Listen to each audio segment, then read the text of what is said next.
I mean, not that I'm saying that this is a healthy way to behave. I just think that, like, you get it. You understand it. And she's like misunderstood. She's a very misunderstood person.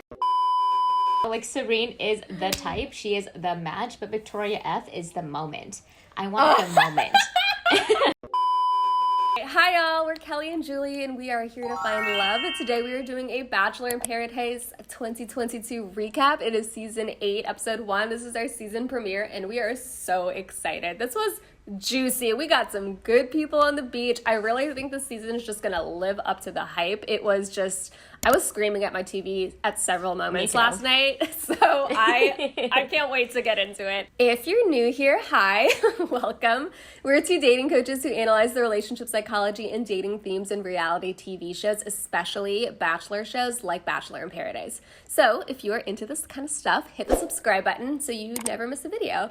So we'll start off with our general thoughts on this season of Bachelor in Paradise and our thoughts on the show format. I think we both are kind of excited about how this season is going to feel in comparison to last season of The Bachelorette. So we'll get into that first, and then we will talk about the plot lines that are emerging, do a little relationship recap of all the couples and kisses and, you know, triangles that are coming out. We'll talk about some of the couples that we're particularly interested in. We both have things to say about Brandon and Serene, as well as the whole Kira, Jill, Romeo thing. So we're going to talk about that.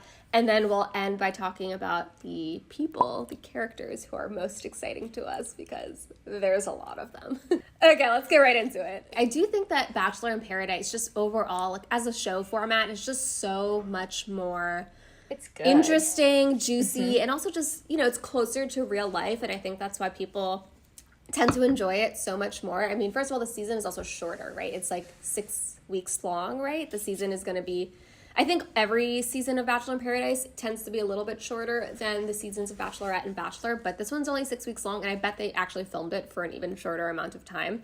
So even though there's this like hilarious pretense that people are going to get engaged, it is very clear that everyone there, like they're there for a good time. It's so obvious that like all of those girls, all those guys, like people are like, they throw out around the words love and engagement, but it's very clear that everyone's like, yeah, I'm open to that, but like, you know, I'm here to like start shit. Like, I'm here to like be myself. Like Teddy said it really well. She was like, yeah, I'm just here to like be myself. And, you know, as far as engagements, I'm just going to be open to it. Like, that's really the only way you can approach it, because obviously to get engaged at the end of this like 3 to 6 week process is ridiculous. But it's also, there's so much less pressure to do that than when you're on The Bachelorette or when you're on The Bachelor. Here, it's very understood that, like, if you just date around and then leave by yourself or leave, you know, with someone, but, like, just dating and not engaged, it's not, like, a faux pas the same way it is on The Bachelorette or on The Bachelor. So I do feel like there's just so much more leeway for people here. It's just a much more realistic way to date and to just actually spend time with like interesting, hot, romantic interests, you know? Yes. Dude, yes. And I think people are just so much more honest about their intentions on the show. Like, totally. For them to say, like, I'm not totally open for an engagement, but I really want to be in a self-selecting pool of people that have all applied to be on the show. There's something about being a romantic. The idea of, like, I really want to have fun. I don't mind putting myself out there in reality TV. And if I fall in love, I fall in love, but it's kind of like a side effect of the show versus like the intention of the show. Totally. So just in that, I love the honesty, and I hope that it kind of like continues and that people are not so like gung-ho about the engagement. It just feels so much more real. Yeah, absolutely. And you know, I think this is true. Someone in the comments can check me on this, but I'm pretty sure Bachelor in Paradise has a better rate of relationship success, right? Like, I think more couples come out of Bachelor in Paradise than The Bachelorette and Bachelor. So I do think that just in general, just because people get to spend more actual time together, it's not like you get to spend like an hour every week, like once a week, you know, with the person that you're dating. Like here on Bachelor in Paradise, everyone is spending all day, every day with all of these people. So, and they can also like, you know, they can have sex, they can kind of see what this person, you know, if they actually are going to put time and energy into them, you know, when there's like so many other options around. So it's just so much more realistic, and you get so much more data about people that you're trying to date when you're in this Bachelor in Paradise setup than you do when you're in The Bachelor or The Bachelorette. You just get like a lot more like real life, what is this person like, you know? Dude, totally. And I felt like we were seeing that with the last season of Gabby and Rachel. Some of the guys coming on the beach, I never saw their personality. I saw them as, like, for example, Jacob or Logan. We're starting to see more of the personality in just this one episode than the entire season, when they were distilled down to a single plot line of instigating jealousy between these two leads. To service that plot, you actually see the personality. It's a little bit silly. Such a good point. You're right. Even Johnny, like, for the 1 minute that he was on the screen, I was like, I have such a different impression of him from this 1 minute than I did from, like, his whole season when he was, like, the top 3. Okay, so with that, let's get into plot lines. We'll do a little relationship recap of all the couples that are starting to form, all of the people who are, starting to kiss and make out and express interest in each other. So the first kiss of the season was Shanae and Jordan. Jordan, the Tarzan guy, who I believe his name is Jordan. Not Jason. Not Jacob. Not Jacob. Jordan. Not John. Jordan. Got it. I don't know why I can never remember. I can't remember this guy's name. Jordan and Shanae had the first kiss. Nothing about it surprised me. Did you not just look at those two and be like, they're definitely going to make out? Then we got Serene and Brandon were our second kiss. They both seemed like they were there for each other. They were so excited. I know we want to talk about these two in more detail, so we'll save that for after this little rundown. We got Teddy and Andrew. They were the first kind of one-on-one date. Andrew got the date card. He picked Teddy. Their date seemed, it was cute. I didn't really get excited about it. I don't know. It's kind of the idea of, you think that they would get along, but as soon as they get together, there's just not a ton of chemistry. Yeah, that's what absolutely. Absolutely. That's exactly what I thought. It was like when he asked her out for the date card, I was like, yes, this is perfect. This is great. I can see it. But then they got there and I was like, I don't know. Mm-hmm. Like, he just, I think he was just nervous. I think they were both nervous. But Teddy is also such an interesting character because she's so calm and, like, cool and just, like, she has such an easy energy.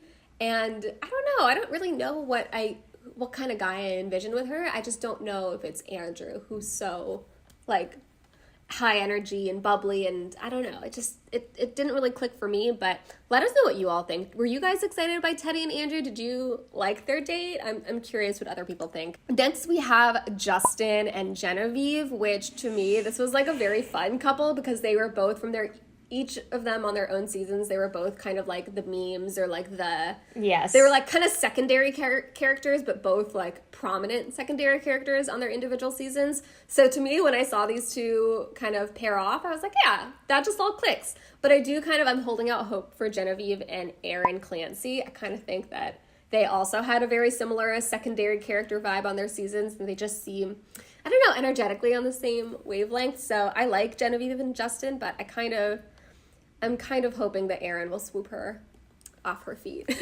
Dude, yes. And I also think Genevieve will be a pretty major character this show just because she seems really open to the experience of love. And I think that she has some guys that she really likes on the beach that she wants to see. Mm-hmm. So just because of that, like her openness, the way that she has like her attention on a very few specific men, she's going to be like a major player for sure. Yeah. Yeah. Next we have Michael, or as everyone on the beach is calling him, Zaddy, which, I'm with it because he is very hot. I was kind of surprised because he was a little bit dorkier on Katie's season. He was sweet and everyone loved him, but I didn't interpret him as hot.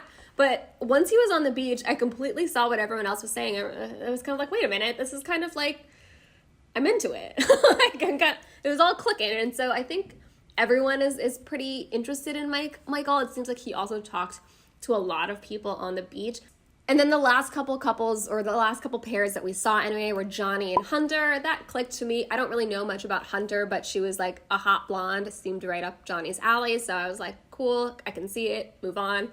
And then Logan and Lace, which was very weird. It was just like, Lace is an interesting character. She's like from BIP season 2 or something, or season 3. She's an OG. She's an OG. I kind of remember her from her BIP season, and I think I actually liked her in her whatever season she was originally in. I think she also didn't get a lot of attention in that season, but I did think it was unfair because she was super hot. So I remember thinking like, wow, no one's giving her the attention she deserves, and it's funny that happened again in this, at least this first episode of this season. But her attitude is just so, like, sour that it's kind of, I think people forget that, you know, if you're really hot, yeah, you'll get attention no matter what your personality is, but, like, a sour attitude can really, like, cramp your style, you know? Like, a sour attitude can really, like, I really feel like Lace is super hot, which she, like, noted. She's like, I'm the hottest I've ever been. And I was like, girl, I agree, but you gotta clean up the attitude so people can, like,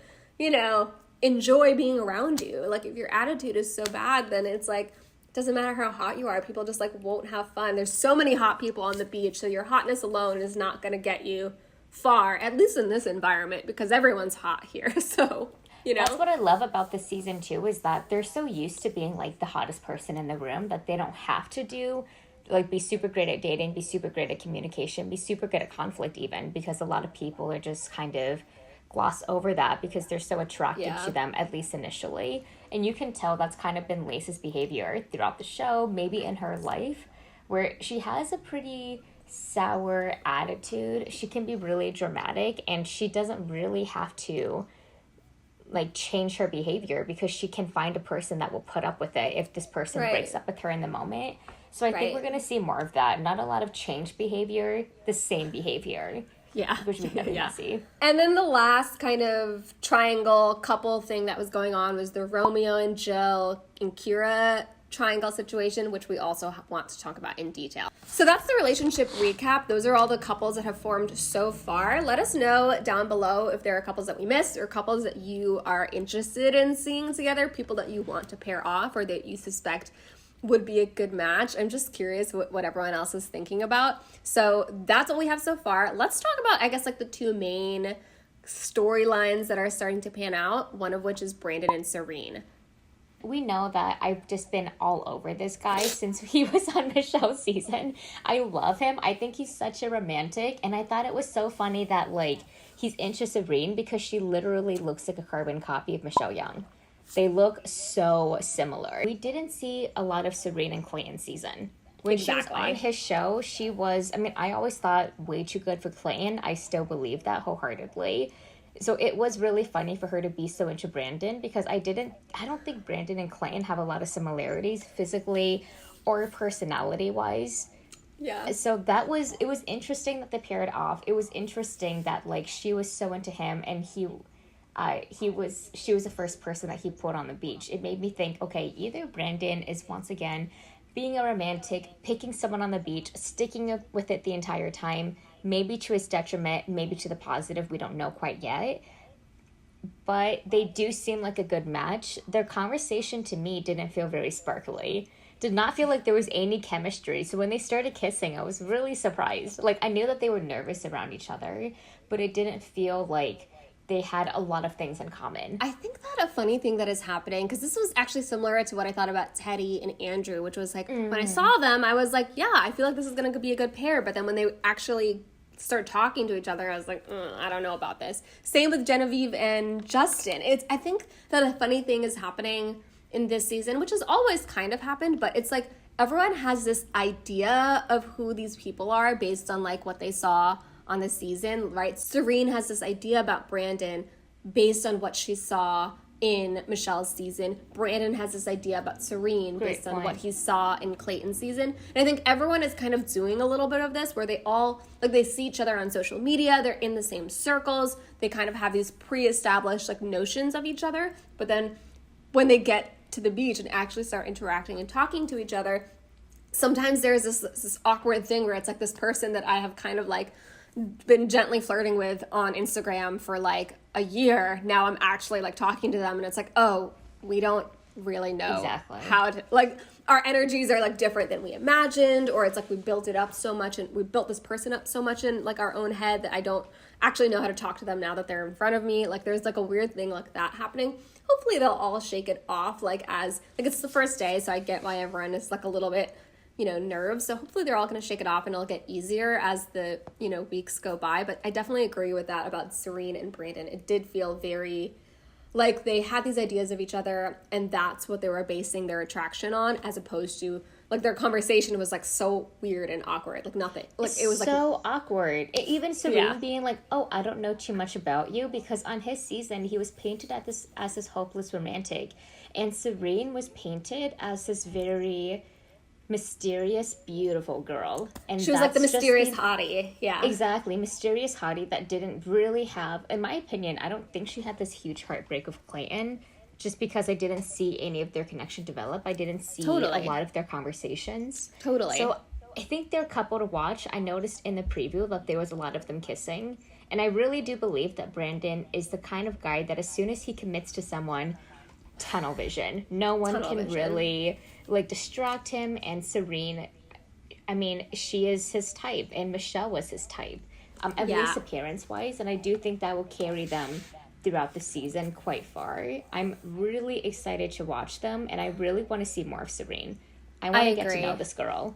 I agree. I'm ready to like actually know who she is. And I think too, like, one thing I'll say about Brandon is I remember right after Clayton season ended, or like maybe even during Clayton season when it was airing, I remember him being like interviewed or on social media or something saying that he was interested in Serene when she was still on Clayton's season. So I think like this has been a long-standing crush that Brandon has had. So to your point, I think that he is. I know. Yeah. I think that he's very like tunnel vision. Like, this is the girl that I'm here for. So like, I didn't know whether Serene would like reciprocate that, but clearly she was just as interested. But I know that Brandon had said like in an interview or something that he was like super into Serene just from like during Clayton's season. So I was not surprised at all to see them pair off. I was surprised to see it happen so quickly, but you know, let's see how it goes. I can kind of feel it. It feels right in some way, doesn't it? Like it kind of clicks. Feel right, and that's such a great call out that you said. I mean, in my opinion, I don't really like it when people commit that early on, because then it feels like the connection isn't like tested through time, through other people. It's just this romanticism, and that's kind of been my only complaint about Brandon really is that he is so much more into the veneer of the fairy tale versus the grit of like what a relationship can really be and managing all of these ups and downs. Like he kind of seems like he very much stays in the positive of relationships. Like, we're in love, we're super happy. Yeah. So I would really like to see their connection get tested and for them to choose each other actively. So I know it's more than like this projection that they're putting on each other, but it's actually like a connection where they're saying like, I feel like I have something with this person, and it feels kind of like love at first sight, or I just really think that they're my sort of vibe. I mean, I'm going to be watching them because I love Brandon so much, and I want him to find love on the beach so much. I knew you'd be so excited to see him. Yeah, totally. When I saw him on the beach, I mean, I loved that everyone too was so into seeing him. Yeah. He reminds, but it's like, this is another thing too. Remember, who was that guy from Tayshia's season? Brandon? That people really loved. Oh, the other Brandon, yeah. Brendan. I think other Brandon and other Brandon very much feel like they have the same pedestal put on them by Bachelor Nation. Their love stories were so strong on their season of The Bachelorette. So then for them to come on the beach, we'll see the kind of person Brandon really is. Yeah, I think you're right. He's a good guy. Yeah. I hope so too. I would hate to find out that Brandon was secretly a jerk, like we did with Brendan from like Tayshia's Brendan. That was such a tragedy. Such a tragedy.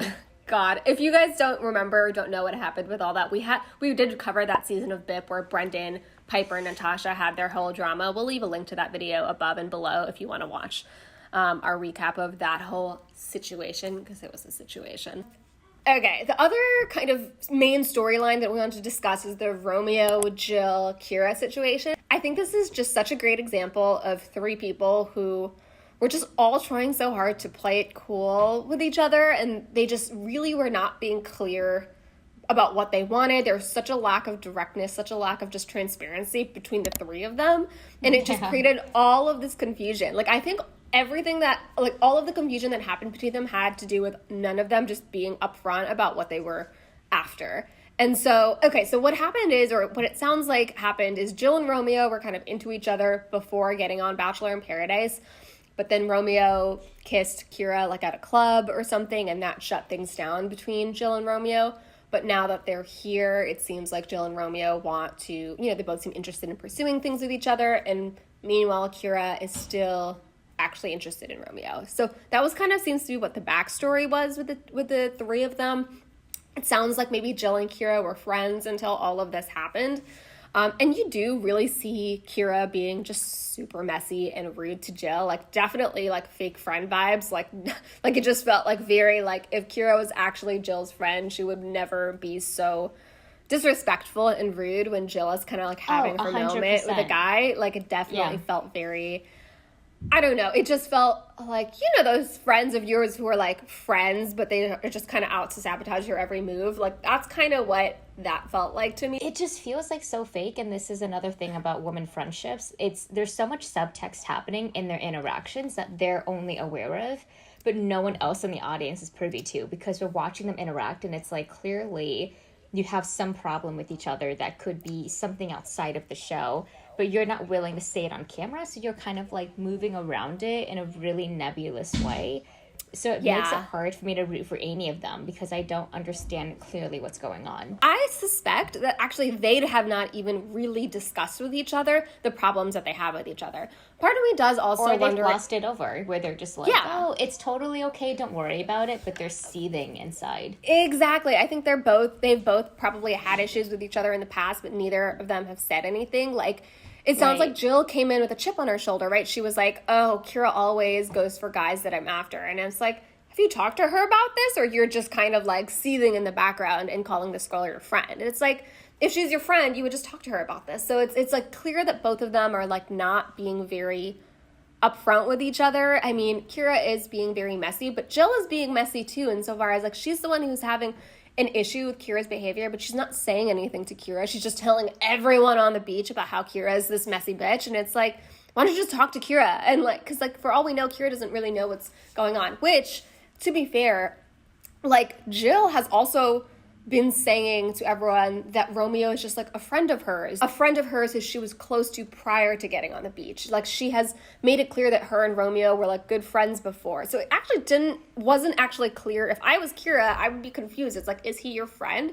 Okay, that doesn't mean that I can't make out with him unless he's actually a guy that you like, which she didn't say. Like Jill was being, she was being very like, I think she was just trying to play it cool, right? I think she was just trying to be like, oh yeah, we're just friends. It's not a big deal. Like, whatever. Like, but it's like, just say if you like someone, just say it. You don't have to play it cool, especially with your friends. What's the point of being cool with your girlfriends about the guys that you like? If you like them, just say that you like them. It's amazing because it's like, if you're on the beach, it means you're single and you're looking to mingle. So lean into that. I really wish that all three of them just sat down and said like, hey, we don't know if we like each other or not, but we're interested in exploring connections. Mm-hmm. Even though it might be really awkward to, you know, have that like love triangle. Let's just be really open about the fact that we might have some feelings for each other, and it makes us feel really insecure that someone else is interested in the same guy that we're interested in. But I had a feeling that Joe wanted Romeo to kind of claim it, or for Romeo to kind of make it known so that she wouldn't have to have the uncomfortable conversation of Kira. But Romeo doesn't know.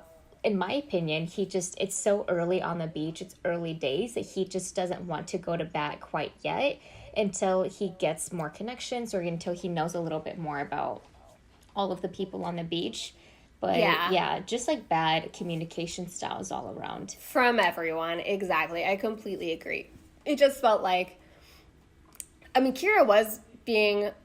I think they were all being kind of passive-aggressive with each other until it finally came to a head at the end. And I do actually think Romeo could have been... It doesn't seem like Romeo actually was ever interested in Kira. He, like, made out with her at the club, but I don't think that he was ever actually, like, interested in her. So it seems like something he could have very easily said to Kira much earlier and saved a lot of drama from Jill, for, like, Jill and Kira. But, like, it just seemed like it was almost like a people-pleasing thing or something, or, like, it was just... He was just being so... It was like there was no backbone. He didn't want to just tell Kira straight up, like, hey, like... Which is not attractive. I know, it's so unattractive, because I think he just didn't want to, I don't know, like, give her a hard no or, like, reject her so firmly. even at the end when he was like making out with Jill and Kira came, and then Jill was like, what are we gonna do? Romeo was like, oh, don't worry about it, you go talk to the girls. And then he just sat there and like kind of like had like a romantic conversation with Kira. I know he told Kira like, hey, I want to pursue things with Jill, but his energy was like flirtatious. It was confusing. Like, if I'm Kira, I would be confused about Romeo because he was just being so unclear and just didn't want to draw a hard line. And the only other weird thing I think that was said in that last confrontation between Jill and Kira was the slut-shaming thing. It was very strange that Kira brought that up because it doesn't seem like Jill had ever done that. However, Kira was slut-shamed on her season of The Bachelor. I specifically remember Kira came out, like, she was one of the people who came out of the limo in, like, a bikini or something like, she did one of those types of stunts. And she was slut-shamed. I actually think it was, like, Sierra or Shanae. Someone else was the one who had said something like that about Kira, both in the first and second episode. I think Kira went home on, like, night 2 or something. But I do actually remember she did get slut-shamed by some of the other girls in the house. So when she brought that up, actually part of me was like, I mean, it felt very random and out of context in this conflict, but it did make me wonder, like, maybe Jill has said stuff like that have been slut-shamey in this situation that we didn't see, because I do remember people saying some pretty, shady things about Kira just because she was sexy and showing off her body in addition to being a doctor or whatever. So right. I do think that Kira has dealt with slut shaming. I don't know if it's ever come from Jill. Maybe it has, but I think part of me is like, I feel like the producers like let that part kind of slip through because they wanted Kira to seem crazy or something. Like, I think that maybe the producers, maybe there was a context that would have made that comment make sense, and instead they kind of let it seem like Kira was bringing up random things or just saying random stuff. So I feel a little bad. I kind of think Kira maybe got like a bit of a bad edit in this situation, but I don't know. It's like hard to really gauge because we only know what we saw. I agree. I mean, I agree that Kira's a little bit messy, but that doesn't mean that she can't be a great doctor. Just because you have a healthy appreciation for sex, that doesn't mean that you're necessarily a bad person. She has a Jezebel edit a little bit where she just seems like if someone likes sex and they also have this conventional job, that means they must be bad at their job. If they like drinking, this means that you can't trust their medical opinion. I don't like that because you're not really seeing her for the full context of who she is. Maybe she is messy, but for her to get a medical degree, for her to be the profession she is today, there has to be some personality, some like sturdiness to her for her to have those accomplishments. That's being glossed over by her just kind of seeming drunk, and her talking heads where like she talks to the people after she's been drinking or when she is gossiping with the producer that she really likes is not doing her any favors with how she's being seen. So I just hope she's okay, like on a personal level. I hope she's okay too. I do think that they kind of took advantage of the fact, like production, took advantage of her being drunk. I kind of suspect that they were even the ones who sent Kira to talk to Jill and Romeo when they were talking. I think so too. As opposed to her just choosing to go up there. I do kind of feel like they were probably like in this background being like, oh, Kira, you should go talk to him right now. This is a good time. We'll film you going to do this. And so it does feel like there was a little bit of crafting of this little storyline, and Kira kind of became the butt of the joke a little bit. So I feel a little bad for her. I don't know. Like when I'm drunk, I have like my professional, like when I'm with a client in my sessions, like that's one part of me, and like the way I run my business might be different from how I am like at 2 a.m. on a Saturday night, right? Like, and so I think that unfortunately Kira's, late night drunken self was just televised on national TV, and I feel a little bad for her. Shameful. It's just shameful that the producers put that out there, knowing that she will get that backlash. But I just hope that she gets some redemption. I don't really see that redemption. I think she will get called out of the beach quite fast. Yeah. I don't see her being a character. I know. Okay, let's talk about the people who we are excited to see on the beach, because there's a lot of them. Do you want to go first? I will. I already talked about my man Brandon. I'm so excited to see his love story. I'm excited to see Serene. I can see them getting an engagement, maybe, just because of Brandon's romanticism. So I just want to see how that plays out. And then a little bit about Michael A., just because I love the dad storyline that he has going on. Totally. Rodney, a little bit. We'll see about Rodney. I don't know if I'll I don't know. I have like my ideas if I'll like him or not based on how the season goes. And then Victoria Fuller, who is so hot. I could melt right now in my chair. She's like so steamy. Victoria Fuller is like my guilty pleasure. I know that a lot of people have beef with Victoria, and she's maybe not the best person of all time, but she's like my guilty pleasure. She's so hot. Like, she's so hot. I don't when know. She walked down that beach, I was like, give me Victoria all day, every day, Monday, Tuesday. Let's feature her because she's going to be one to watch. Exactly. That's how I felt too. I was like, like, I get like little humana. Like, I follow her on Instagram, and I'm just like, this is good content. This is good content. So yes, Victoria Fuller is probably on the top of my list. I'm so excited to see her. I think the other thing, love that. You do love Victoria F. You've loved her since Peter's season. I've loved her since Peter's season. I mean, she was such a mess on her season, but I always say this, like, I think that if I was on the show, I would behave like Victoria Fuller, because I think she was just very nervous and awkward, and like her nervousness, she like kind of like took it out on Peter. She was like, I'm awkward and nervous, and so I'm gonna cry and make it seem like it's Peter's fault. Like, I kind of feel like that's how I would react in that situation, or at least like a younger version of me that feels like exactly how I used to behave when I was like, 21 and in college. It would be like, I'd be so nervous and so just like not confident in myself, and so I would like lash out at like boys who liked me. Like, I don't know. So you saw Victoria, you were like, okay, girl, I see you. I was like, I see you. I get you. I relate. I mean, not that I'm saying that this is a healthy way to behave. I just think that, like, you get it. You understand it. And she's misunderstood. She's a very misunderstood person, for sure. Yeah. I feel like she's, like, my dark alter ego. Like, what I could have ended up. Like, if I, like, went down like, a darker, messier path, I think I could have been Victoria Fuller. Oh my God, I'm really excited to see more Victoria. For you to relate to her, I'm like, okay, let me check out this girl now. I know. I mean, it's just so funny considering, like, I'm such a fucking goody two-shoes. Like, as I'm sure viewers here know, like, I'm just like, if anyone's, like, vaguely mean to someone else, I'm, like, so mad about it. But, like, Victoria Fuller is, like, my one, like, I don't know. I just can't. With her, I just can't. I just have to stand. I don't know. You just have to stand it. I get it. I mean, I saw her walk down and I thought, yep. If I was Brandon, I would just be thinking of my other head. Like, I want Victoria F. I'm the guy on the beach, Like, Serene is the type. She is the match. But Victoria F is the moment. I want the moment. That's what I want. So, like, but I'm happy that Brandon stays firm in his attraction of... I mean, we'll see how it goes. We'll see. You're right. I'm so excited. I don't know who I want for Victoria Fuller, but I want everyone. I want everyone to give her attention. All of the guys. I want her to have Johnny. I want her to have Brandon. I want her to have...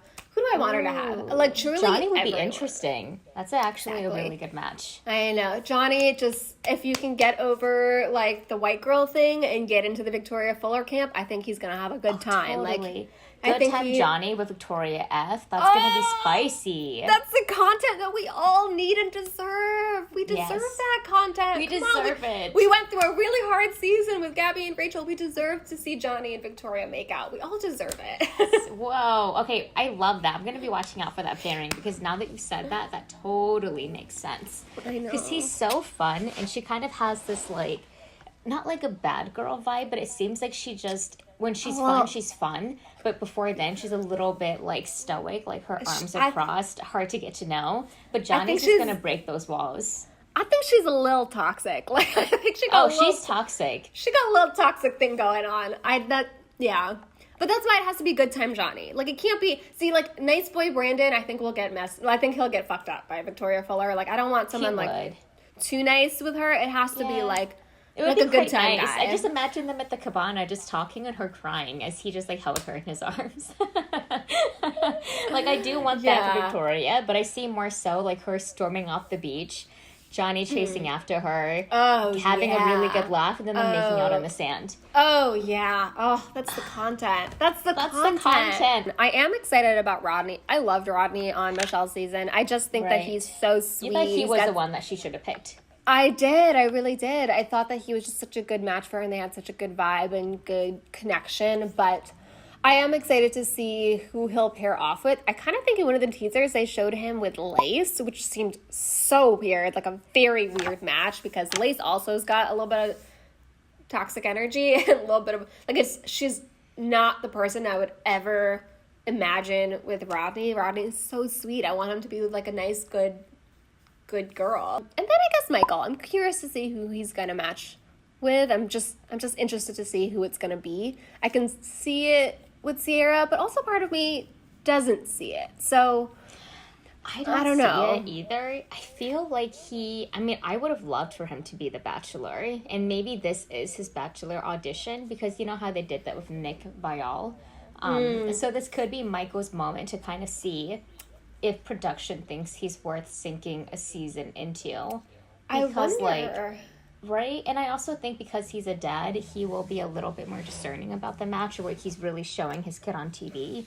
I know that his son is still quite young, but you can't, that stuff lives on TV forever, and because he is a widow, he just has a more serious storyline. So either he finds someone really great, like a Serene or a Teddy, or he gets set up to be the Bachelor after Zach. I'm curious to see what other girls are going to show up on the beach, if there's like any other interesting matches for him. I could even see like Rachel from last season. I know that's like probably a hot take because everyone is really not into Rachel from last season, but I could kind of see, because she's such a romantic and she just wants to like love someone and so fully, and I feel like her and Michael could kind of do that. But I have to just say, it was so funny when he was like, yeah, these girls are youthful. Yes, yes. I was like, Michael! Thank you for calling it out, Michael, because it's so true. Like, he's really, if he's looking for someone, which I think, it's funny you say Rachel, I think Gabby would be good for Michael A. But she's so afraid of being a mom right now, remember? She is afraid of being a mom, but, I mean, that could be a really great opener for her, because he would make her feel so safe. He would be so affirming to her. I see her as someone like that versus Eric. And I can see her, like, having a really great relationship with him, because he seems so balanced, he seems so sturdy, and it doesn't seem like she would elevate him on a pedestal. It seems like she would just be really vulnerable around him. So I love him for other girls that are not on the beach yet. Yeah, let's see who shows up on the beach. I don't feel like Michael's perfect match seems to be there yet, but I'm hopeful someone will come who I'll be like, oh yeah, this is like perfect for him. So let's see who shows up. Okay, so you know me and Kelly and who we're super excited to see on the beach. Who are you excited? Do you feel the same feelings about Michael, about Victoria? Let us know in the comments below and let's discuss. If you've watched this point of the video and you aren't subscribed to our channel yet, hit that subscribe button. We do this every single week and we'll be recapping every single episode of Bachelor in Paradise. So subscribe and follow along. Next week, we'll be back for 2 days of Bachelor in Paradise. So please join us for the madness. We are so excited to see more making out on the beach. And we'll talk soon.